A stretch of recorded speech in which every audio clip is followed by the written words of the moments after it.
Hey everybody, welcome back. So this is a brief look over the elementary mathematics context for learning information. You're going to be using a template for this information, both for EDI 613 as well as for your actual EdTPA. So some really simple questions. The first two prompts, pretty simple. And what type of school do you teach? Just put a checkbox in the right spot, elementary, middle, or other. And number two, where's the school located? Most of you will be in a suburban school. For prompts 3, it says list any special features of your school or classroom setting, including, is it a charter school? Is your classroom co-teaching? Is it a themed or magnet school? Do you have a classroom aide? Is your class bilingual? Is it team taught with a special education teacher? Obviously, all of those things will affect the teaching in your learning segment. Also, I've found to be very good in this section is demographic information about your students. So you can get that from your state ed website, and for New York it's data.nysed.gov. You can find information such as percentage of students for different racial backgrounds, as well as the percentage of students that receive free or reduced lunch, the number of ELLs, number of students with disabilities. All that can be found on your state report card. And when I show you an exemplar of this, that information will be listed there as well. Number 4 says describe any district, school, or cooperating teacher requirements or expectations that may affect your planning or delivery of instruction, such as required curricula, pacing plan, use of specific instructional strategies, etc. So this section should include any limitations or restrictions. In previous semesters, I've had student teachers required to use district provided materials for this course. They were not allowed to change the materials. They had to use packets that were provided for them.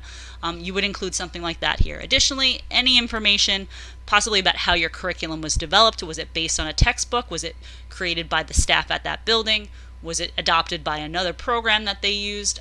If there are certain instructional practices being used, like stations, small group, support staff, any kind of push-ins, as well as it's really important to include any kinds of standardized tests or assessments that your students will be taking.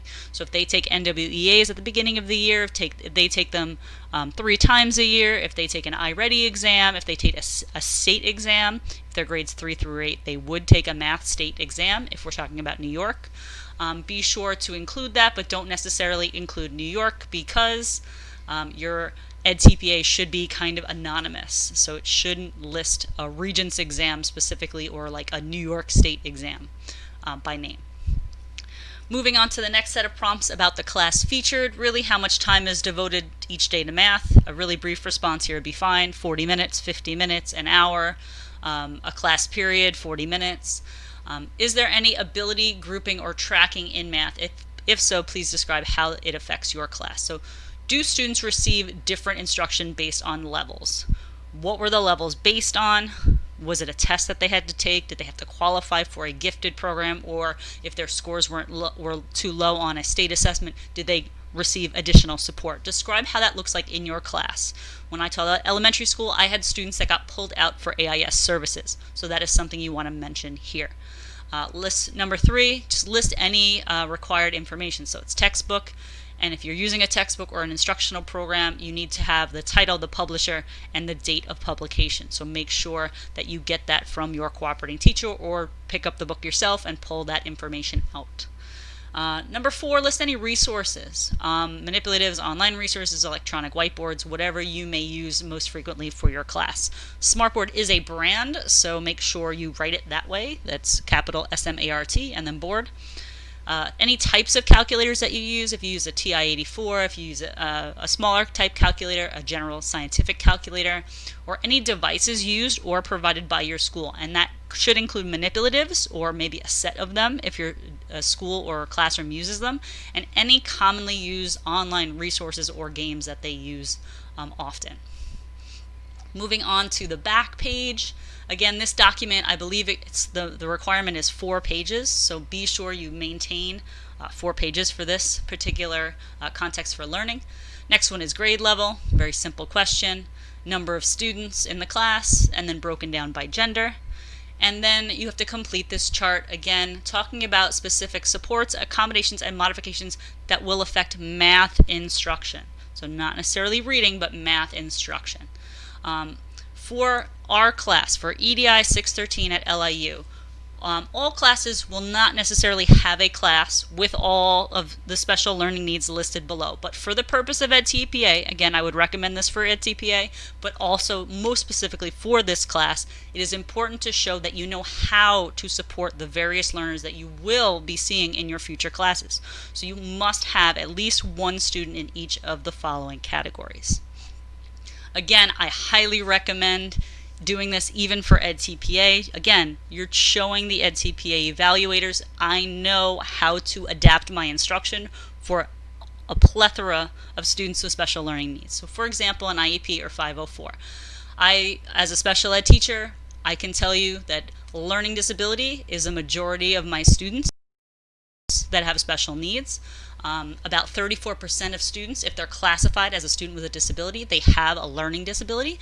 Since it's the most prominent type, you might want to read up on not only the characteristics of this type of learner, but also some strategies of how to best support them. And I attached the LD America website for that purpose. So again, be sure you identify the student with an IEP, possibly what their disability is. Is it a learning disability? Is it a 504 plan?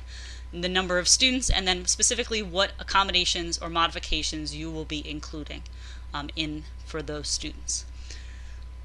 Another category you need to fill in is a student with a specific language need. So these could include our ELLs. They are the fastest growing and most prominent group of learners on Long Island, if we're talking about Long Island. For information about how to best support these learners, I do have a document. It's called Resources for Teaching Math for ELLs. That will be on, you will have access to that document. But also even former ELLs, students that have perhaps graduated out of an ELL program are not getting as much support as they used to have gotten because they have tested out. They do require some supports as well. They should be included in your counts. Additionally, the proficiency level of the L's should be noted here as well. So if they're proficient, if they're emerging, these are categories that students with that are English language learners are going to be classified as. And this category can also include students who receive speech services. So a student who has speech services can also go into your category language needs. And again, think about what types of accommodations or modifications those students would need. Again, language focus. You're talking about pre-teaching words, having maybe words in 2 different languages, a glossary so that they have their words in their native language as well as words translated into English and the definitions of those words, specifically for math. They may be able to use that glossary on their exams. Maybe their exams are going to be translated both in English and in their native language. Again, think about your specific learners and what they will need. Obviously, it will be a lot of language supports. And then finally, you have your students with other learning needs. Now, most often, this is a category of students that aren't necessarily documented, like someone who has ADHD or having someone like a visual impairment. Obviously, that would go under IEP or 504. Instead, consider what is underlying in your classroom. Students who maybe struggle to read, students who have behavior needs that affect their learning, students who are gifted or talented, or ones that have qualified for honors or accelerated, again, might not be in elementary school, but they do require modifications. So think about that. Think about how your struggling readers are going to need help in order to be successful on math problems, on math word problems. What kinds of supports will they be given? How will you teach them differently?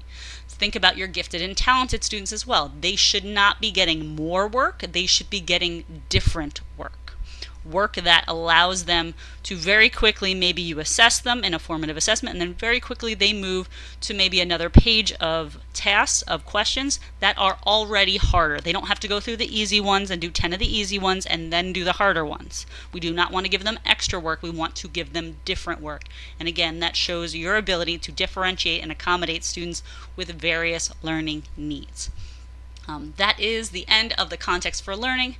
Again, lots of different components of this. Be sure that you read over this document very carefully before you submit. If you have any questions, feel free to reach out via email. Thanks.